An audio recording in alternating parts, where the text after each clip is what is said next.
Hello students, एकेडेज जो आपका जो लर्निंग प्लेटफॉर्म है, हम आपको क्रोनोलॉजिकली बहुत सारे वीडियोज, छोटे छोटे टिप्स एंड ट्रिक्स लेके आ रहे हैं। तो उस जो सीरीज में हम जो आज लेके आए हैं बायोलॉजी का जो सेकंड पार्ट था हमारा ऑक्सीजन डिसोसिएशन कर्व, उसको हम लेके आए हैं। तो आप देखते रहिए हमारे जो वीडियोज हैं यूट्यूब चैनल्स में, और आप हमारा जो वेबसाइट है acadage.com उसको विजिट कीजिए। और उम्मीद है आपको बहुत सारे वहाँ पे test series, different notes, physics, chemistry, math, bio का अवेलेबल होगा धीरे धीरे। और हमारा जो ऐप्स हैं, जो एकेडेज का ऐप है, लर्निंग ऐप, वो भी गूगल स्टोर में अवेलेबल हो जाएगा। And keep watching. और अगर आपको हमारा जो वीडियो अच्छा लग रहा है तो कमेंट्स कीजिए और हमारा चैनल को सब्सक्राइब कीजिए, और साथ में जो बेल आइकन है उसको आप प्रेस कर दिए, सो दैट हमारा जो अपकमिंग वीडियोज हैं आपको पता चल जाएगा कौन सा वीडियो आने वाला है जल्दी। ठीक है, तो आज हम शुरू करते हैं oxygen dissociation curve. So last class we discussed about the haemoglobin and its role in your carrying oxygen. ठीक है, आज हम स्पेसिफिकली डील करेंगे ऑक्सीजन डिसोसिएशन कर्व के ऊपर। तो पहले ये देखते हैं कि ऑक्सीजन डिसोसिएशन कर्व है क्या। ऑक्सीजन डिसोसिएशन कर्व एक रिलेशनशिप है। It is a graphical representation between the relationship of your oxygen and haemoglobin in A proper way. ठीक है, ये जो oxygen dissociation curve, it is a graphical representation of the relationship between the partial pressure of oxygen, जो हमने x axis में लिए हैं, and the percentage saturation of haemoglobin, जो हम वहाँ पे वाई एक्सिस में लिए हैं। ठीक है, ये इसका जो रिलेशनशिप है ये दोनों का, ऑक्सीजन और हीमोग्लोबिन का, that is called as oxygen dissociation curve. ठीक है, अब आपको पता है कि जो हीमोग्लोबिन है, it can carry 4 oxygen molecules at a time. 1 haemoglobin can carry 4 oxygen molecule. और अगर हम वॉल्यूम में अगर हम करेंगे, लास्ट क्लास में हमने देखा था कि 20 ml ऑक्सीजन जाता है, 1 ग्राम हीमोग्लोबिन उसको कैरी करके लेता है आपका 1.34 ml। तो इसी हिसाब से 20 ml ऑक्सीजन आपका कैरी होके जाता है blood, through blood, 100 ml of blood में टिश्यू में जाता है। अब ये जो कर्व है, हम इसको कैसे रिप्रेजेंट करेंगे? हमने यहाँ पे एक्स एक्सिस में लिया है partial pressure of oxygen in mmHg, and Y axis में लिए हैं हमने परसेंटेज सैचुरेशन ऑफ हीमोग्लोबिन। तो जाहिर है जो amount of oxygen that combines with haemoglobin is determined by it's partial pressure of oxygen. कितना ऑक्सीजन कैरी करेगा और कंबाइंड होगा हीमोग्लोबिन के साथ, वो डिपेंड करेगा आपका पार्शियल प्रेशर ऑफ ऑक्सीजन कितना है। ठीक है, partial pressure of haemoglobin that is bound to oxygen is called as percentage saturation of haemoglobin. कितना परसेंटेज ऑफ हीमोग्लोबिन जो कि ऑक्सीजन के साथ बाउंड हो रहा है, that is called as the percentage saturation of haemoglobin, जो कि टोटली डिपेंडेंट है पार्शियल प्रेशर ऑफ ऑक्सीजन। अब अगर एक एनवायरनमेंट में बहुत ज़्यादा पार्शियल प्रेशर ऑफ ऑक्सीजन, मतलब ऑक्सीजन बहुत ज़्यादा है, सो ऑब्वियसली हीमोग्लोबिन का एफिनिटी उसके ऊपर ज़्यादा होगा, and more oxygen will be bound to haemoglobin. जैसे कि आपके लॉन्ग्स हैं, लॉन्ग्स एल्वियोली हैं, या फिर सिस्टमिक सर्कुलेशन है जहाँ पे पहले आएगा ब्लड। बट जैसे सिस्टमिक सर्कुलेशन आपके टिश्यू लेवल में आएगा, टिश्यू में the partial pressure of oxygen is too low, in that case आपका जो ऑक्सीजन है that will be dissociated from the haemoglobin, और इनडायरेक्टली अगर पार्शियल प्रेशर ऑफ ऑक्सीजन घट जाएगा तो आपका ऑक्सीजन का एफिनिटी हीमोग्लोबिन के लिए कम हो जाएगा। इसका रिलेशनशिप को हम देखेंगे इस ऑक्सीजन डिसोसिएशन कर्व में। ठीक है, अब अगर लॉन्ग्स में हम देखेंगे, लॉन्ग एल्वियोली में, तो ऑलमोस्ट वहां पे कैपिलरीज में the partial pressure of oxygen is almost, it is more than 100 mmHg, that will B approximately 114 mmHg partial pressure, so more than 100 is there, and the percentage saturation of hemoglobin at that point is almost 100%, say for example 97%। हम लोग 97% ले रहे हैं क्योंकि सब haemoglobin oxygen के साथ bind नहीं होगा, कुछ हीमोग्लोबिन डिफेक्टिव होंगे, इम्प्यूरिटीज होगा, तो इसीलिए हम 97% ले रहे हैं। बट आज की ये आपका जो क्लास के लिए हम उसको 100% लेके चल रहे हैं। ठीक है, at about 75% of the haemoglobin will be saturated with oxygen, जबकि आपका जो पार्शियल प्रेशर ऑफ ऑक्सीजन करीब 40 mmHg है, ये 75% तक वो कैरी करेगा। ठीक है, वो कहाँ होता है? जहाँ पे आपका ऑक्सीजन लेवल कम होगा। 40 mmHg oxygen, partial pressure of oxygen means it is too low, that means tissue level में पहले। और at about 26 mmHg that oxygen का जो सैचुरेशन लिमिट है हीमोग्लोबिन के साथ, दैट विल बी 50%। तो यहाँ है, ठीक है, 50%। तो हमने कहा कि 40 mmHg के लिए ऑलमोस्ट 75% हमारा सैचुरेशन है। अगर हम ऐसे लेंगे इसको तो it will be 75%, that means the point will meet here. ठीक है, और अगर 26 mmHg लेते हैं तो it will be 50% saturated with haemoglobin, और 100 mmHg लेते हैं तो it will be saturated with haemoglobin approximately 97%।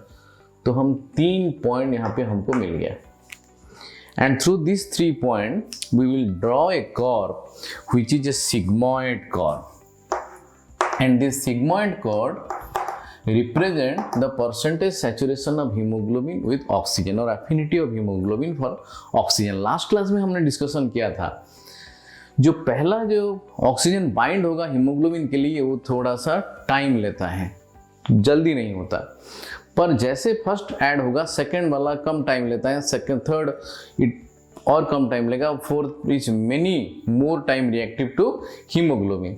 सो इसीलिए जो कर्व है उसका वो सिग्मॉइड कर्व है, because the affinity is increasing.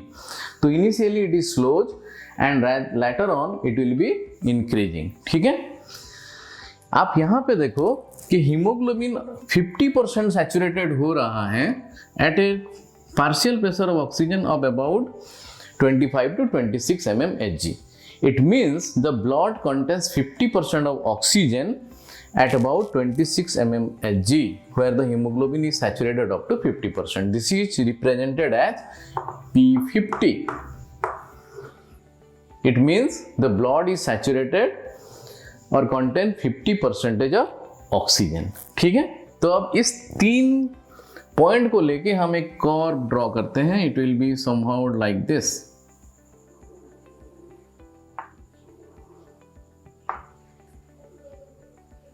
ऐसे जाएगा,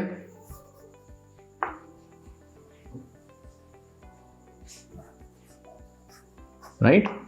It will be somehow like this.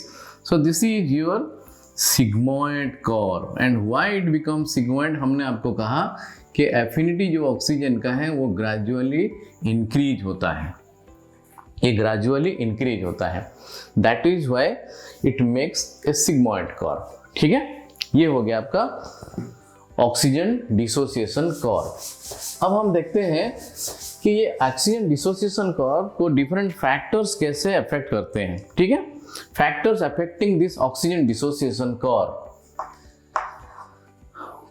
First हम देखते हैं कि ये oxygen dissociation curve when it shifts towards the right side में वो कब शिफ्ट करेगा।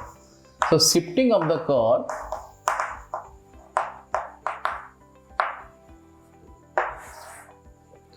to right side,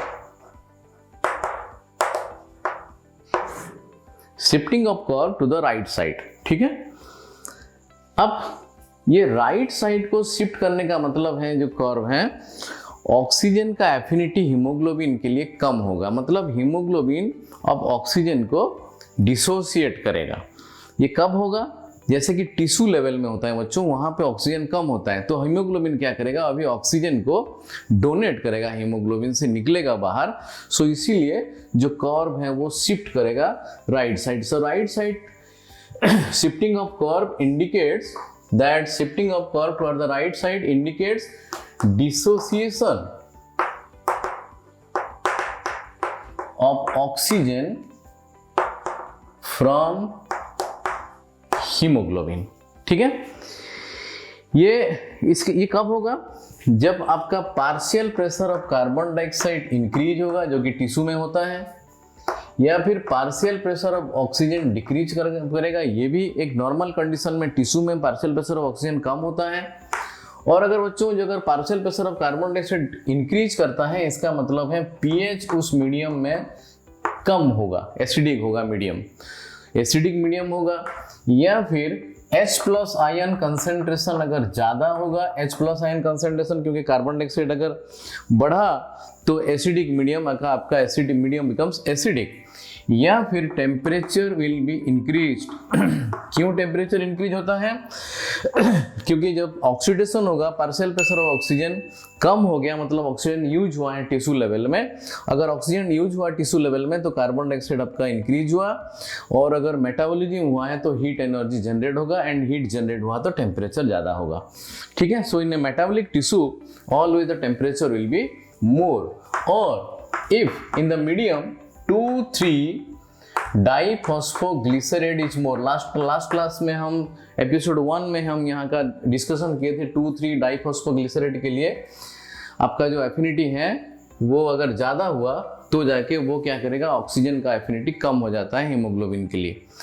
ये all conditions lead the dissociation of oxygen from hemoglobin, and that will cause shifting of the curve towards the right side, slightly towards the right side ये curve shift हो जाएगा like this। अगर shifting of the curve toward the right side का मतलब क्या है? Dissociation हुआ oxygen haemoglobin से, तो इसका मतलब क्या हुआ? The affinity of oxygen for hemoglobin will be decreased। Haemoglobin के लिए ऑक्सीजन का एफिनिटी डिक्रीज हुआ। अगर हीमोग्लोबिन का ऑक्सीजन के लिए अगर एफिनिटी डिक्रीज हुआ तो हमारा जो P50 वैल्यू था 26 mmHg में, now it will be raised. यहाँ आ गया देखो, तो P50 वैल्यू अब करीब 35 mmHg तक आ गया, मतलब it raises the P50 value, and this is called as Bohr's effect. This is called as Bohr's effect. हो गया, तो ये हो गया शिफ्टिंग टुवर्ड्स राइट साइड। अब टुवर्ड्स लेफ्ट साइड कब शिफ्ट करेगा? ये उल्टा होने से लेफ्ट साइड को अगर शिफ्ट किया कर्व, इसका मतलब है there is an increased association of oxygen for haemoglobin. Haemoglobin का एसोसिएशन ऑक्सीजन के लिए बढ़ेगा। क्यों बढ़ेगा? क्योंकि मीडियम में ऑक्सीजन बहुत ज़्यादा आ गया है। ये कब पॉसिबल है? जब लॉन्ग्स में होगा। एल्वियोलर टिश्यू में because oxygen is more, now the oxygen has more affinity for haemoglobin, and because of that the curve is shifting towards the left side like this. ऐसे शिफ्ट हो जाएगा। ठीक है, इसको होने के लिए इसका पूरा उल्टा होना चाहिए।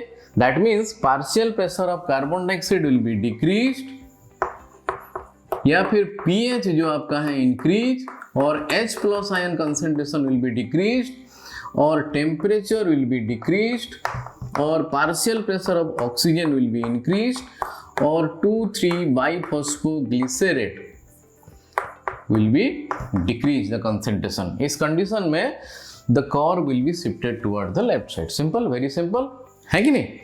सो ये है आपका oxygen dissociation curve. Last class हमने डिस्कशन किया था जो फीटल हीमोग्लोबिन है, फीटल हीमोग्लोबिन जो फीटस का है, वहां पे क्या होता है बच्चों, जो बाइफॉस्फोग्लिसरेट के लिए फीटल हीमोग्लोबिन का जो एफिनिटी है वो बहुत ही कम है।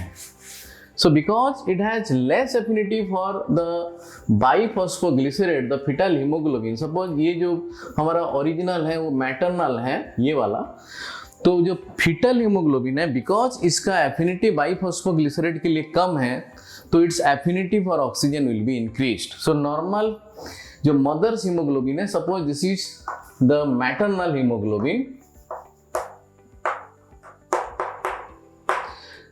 the fetal hemoglobin HbF, it has more affinity for oxygen because its affinity towards the 2,3 biphosphoglycerate is less। ये कम है, इसीलिए the curve is always shifted towards the left side, क्योंकि इसका affinity ज़्यादा है, it can bind with more oxygen। तो इसीलिए mother blood से ज़्यादा ऑक्सीजन ये कैरी कर लेता है। It is HbF। F, fetal hemoglobin. So fetal hemoglobin के लिए अगर क्वेश्चन आएगा, then it will be shifted toward the curve will be shifted toward the left side because it has less affinity for 2,3 biphosphoglycerate. ठीक है? Myoglobin जो है आपका body में, myoglobin which is present in your muscle tissue, myoglobin also has very high affinity for oxygen as compared to your normal hemoglobin. Myoglobin का भी oxygen के लिए एफिनिटी बहुत ज़्यादा है, पर यहाँ पे प्रॉब्लम क्या है, ये भी शिफ्ट करेगा लेफ्ट साइड में, पर प्रॉब्लम ये है कि मायोग्लोबिन में एक ही आयरन आपका Fe+2 कंडीशन में एक आयरन है। नॉर्मल हीमोग्लोबिन में हमारा जैसे 4 Fe+2 हैं, इनका एक ही Fe+2 है। तो as a result of which though it is shifted towards the left side because of its high affinity for oxygen, ये और सिग्मॉइड कर्व नहीं हो सकता। सिग्मॉइड होने के लिए एफिनिटी अलग अलग स्टेज में अलग अलग हो रहा था ऑक्सीजन का, इसलिए एस शेप लिया। पहला वाला कम हुआ, दूसरा वाला और जल्दी हो गया, तीसरा वाला और जल्दी हो गया, फिर कांस्टेंट लेवल में आ गया।